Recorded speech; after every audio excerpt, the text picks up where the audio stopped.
नमस्कार दोस्तों, हमारे YouTube channel Sanwal classes for Uttarakhand में आप सभी का हार्दिक स्वागत है।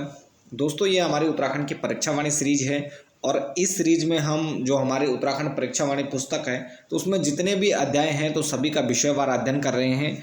और आज की यह जो हमारी वीडियो है तो इसमें हम जो उत्तराखंड परीक्षा वाणी है तो इसका अध्याय 10 है, उत्तराखंड के सांस्कृतिक तत्व। तो इसमें यह जो अध्याय 10 है तो इसकी यह दूसरी वीडियो है। और आज की जो हमारी वीडियो है तो इसमें उत्तराखंड के जो लोक चित्र हैं तो उनके बारे में हम चर्चा करने वाले हैं। इससे जो पिछला वीडियो था तो उसमें हमने गढ़वाली जो चित्रकला है तो उसके बारे में चर्चा की थी। जिन्होंने वह वीडियो नहीं देखी है तो पहले उस वीडियो को जरूर देखें। तो आइए प्रारंभ करते हैं लोक चित्रों के बारे में, उत्तराखंड के लोक चित्र।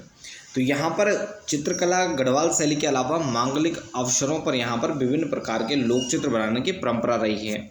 तो एक तो हम पढ़ते हैं कि जो यहाँ पर जो चित्रकला थी उसका यहाँ पर किस प्रकार विकास हुआ। प्राचीन काल में हम या प्रागैतिहासिक काल में हम देखते हैं कि उसके जो प्राचीनतम नमूने हैं तो हमें शैल चित्रों के माध्यम से प्राप्त होते हैं।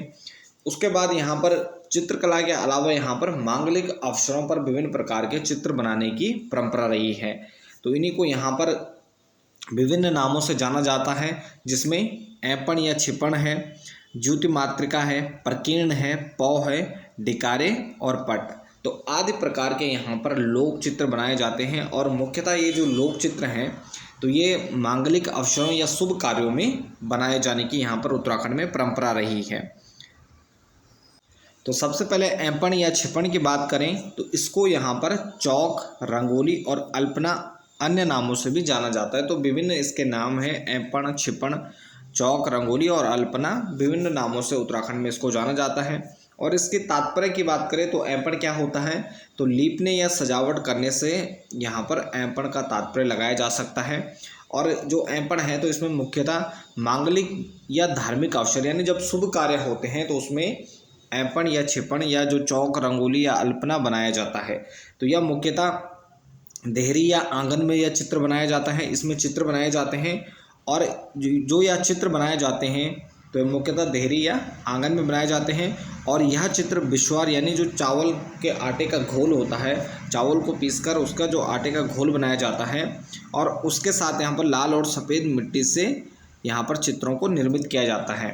तो यहाँ पर बिश्वार, और बिश्वार में हम देखेंगे कि अन्य प्रकार के जो भी लोक चित्र हैं तो मुख्यतः यहाँ पर बिश्वार का प्रयोग होता है। उसके अलावा लाल और सफ़ेद मिट्टी का जो घोल होता है उससे भी यहाँ पर ये इसमें ऐपण में प्रयोग किया जाता है। तो ऐपण की बात करें तो ऐपण से बनने वाले यानी जो ऐपण में विभिन्न प्रकार की जो आकृतियाँ बनती हैं या लोक चित्र बनते हैं तो वह कौन कौन से हैं, तो इसमें सूर्य, चंद्र, स्वास्तिक का चिन्ह हो गया, शंख हो गया, घंटा हो गया और विविध प्रकार के पुष्प हो गए, बेल हो गई, सर्प हो गई। तो ये विभिन्न प्रकार की जो आकृतियाँ हैं तो यह ऐपण और छिपण जो लोक चित्र हैं तो इसमें बनाए जाते हैं। और मुख्यतः आपने रंगोली नाम सुना होगा और देखा भी होगा, जो मुख्यतः देहरी में बनाया जाता है। तो यहाँ पर ऐपण को यहाँ पर मांगलिक या धार्मिक अवसर या शुभ कार्यों में बनाया जाता है। इसके बाद यहाँ पर थापा चित्र, तो यह भी एक प्रकार का लोक चित्र है और इसमें भी विभिन्न प्रकार के चित्र यहाँ पर बनाए जाते हैं। सामान्यतः त्यौहार या किसी मांगलिक अवसरों पर ही बनाए जाते हैं। वह चावल व अन्य रंगों से इसे बनाया जाता है। तो मुख्यतः यहाँ पर जो विश्वार होता है तो उससे यहाँ पर लोक चित्र बनाए जाते हैं। इसके बाद है नात या टुपुक चित्र।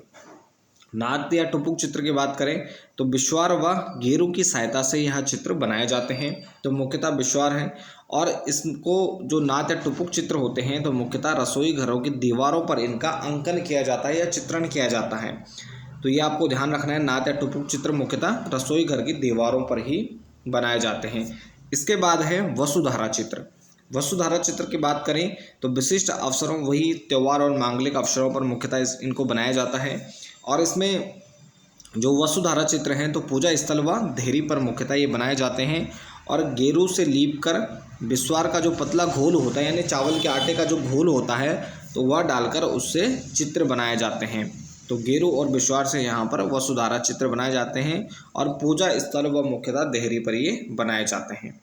इसके बाद है ज्योति मातृका चित्र। तो ज्योति मातृका चित्र जो यह चित्र है विभिन्न रंगों से देवी देवताओं के चित्रों का अंकन किया जाता है। तो यानी देवी देवताओं का चित्र बनाए जाते हैं ज्योति मातृका चित्र में। और यह मुख्यतः जो प्रमुख धार्मिक या मांगलिक अवसर होते हैं, शुभ कार्य होते हैं, जन्माष्टमी, दशहरा, नवरात्रि, दीपावली, तो ज्योति मातृका चित्र मुख्यतः यहाँ पर मांगलिक व धार्मिक जो शुभ कार्य हैं तो इनमें बनाए जाते हैं। इसके बाद है प्रकीर्ण चित्र।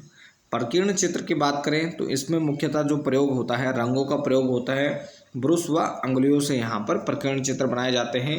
तो कई यहाँ पर ब्रश से बनाते हैं, कई लोग यहाँ पर अंगुलियों से बनाते हैं। तो प्रकीर्ण चित्र कागज, दरवाजों व चौराहों पर इनको बनाया जाता है। तो यहाँ पर जो प्रकीर्ण चित्र हैं कागज, दरवाजों और चौराहों पर इनको मुख्यतः बनाया जाता है। इसके बाद है लक्ष्मी पौ चित्र। तो लक्ष्मी पौ चित्र की बात करें, मुख्यतः दीपावली के अवसर पर बनाए जाते हैं। और यह मुख्य द्वार से, यानी जो मुख्य द्वार है घर का, तो मुख्य द्वार से तिजोरी व पूजा गृह तक यहाँ पर माता लक्ष्मी के पाँवों के चिन्हों का चित्रण किया जाता है, जिनको लक्ष्मी पौ चित्र के नाम से जाना जाता है। इसके बाद है ये तो मुख्य जो लोक चित्र हैं, उसके अलावा कुछ अन्य चित्रांकन भी यहाँ पर किए जाते हैं, जिनको उत्तराखंड के विभिन्न क्षेत्रों में विभिन्न नामों से जाना जाता है। जिसमें सेली हो गया, जो कि आरती की थाली पर बनाया जाता है। स्यों, शुभ कार्यों में बुरी आत्माओं से रक्षा के लिए यहाँ पर स्यों का चित्रण किया जाता है। खोड़िया हो गया, तो यह मंडप पर बनाया जाता है। गाजो या गोदना, तो शरीर पर देवी देवताओं के चित्र या अपना नाम लिखने को यहाँ पर गाजो या गोदना कहा जाता है। और उसके अलावा प्रवेश द्वार पर लाल, हरे, पीले रंगों को चिपकाने को यहाँ पर मवाली के नाम से जाना जाता है। तो ये उत्तराखंड के कुछ प्रमुख लोक चित्र थे, जो कि हमारे जो परीक्षावाणी पुस्तक है उत्तराखंड की, तो उसमें ये सभी दिए गए हैं। तो फिलहाल इस वीडियो में इतना ही। तो इसके साथ इस वीडियो को यहीं पर समाप्त करते हैं। बाकी आप बने रहें हमारे चैनल के साथ। मिलते हैं एक नेक्स्ट टॉपिक में। धन्यवाद।